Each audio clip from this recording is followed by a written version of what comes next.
Is it more of a sort of practices and processes that you monitor and track, or is it like the end result, end goal, end product? Do you have a measure for the product itself in the end, other than, I suppose, does it get hacked, right? Once it's out in the market?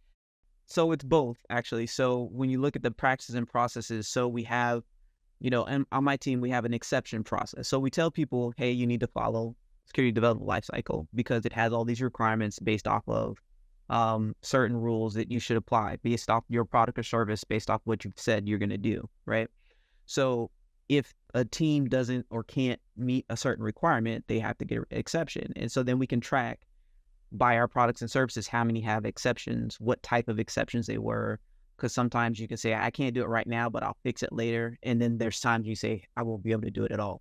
So that's one factor. The other factor is that we look at um, assessments, a risk assessment in general of some of our products and services of how well they're doing. So to your point, like think about it from mergers and acquisitions. If we're going to acquire some company that already has an offering, some type of product offering out there, how do we know from a product security perspective that it's fitting into what we expect? So we do assessments on that and then have get well plans to get them to that place. So it's a little bit of both of during the process of development and then after at the end, there's assessments we can do to check how well it is. In some senses, you're kind of an auditor uh, of what a product group is doing. So who audits you?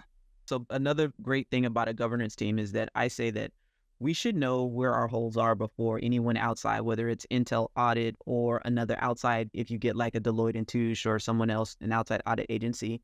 If you have a robust governance program, you should not get any surprises from any external body because you should have methods in place, things that you're tracking, engagements with your customers so you understand where the weaknesses are, what's going on to fix them. And then when you do get an external audit or review, you are able to know, shouldn't have any surprises.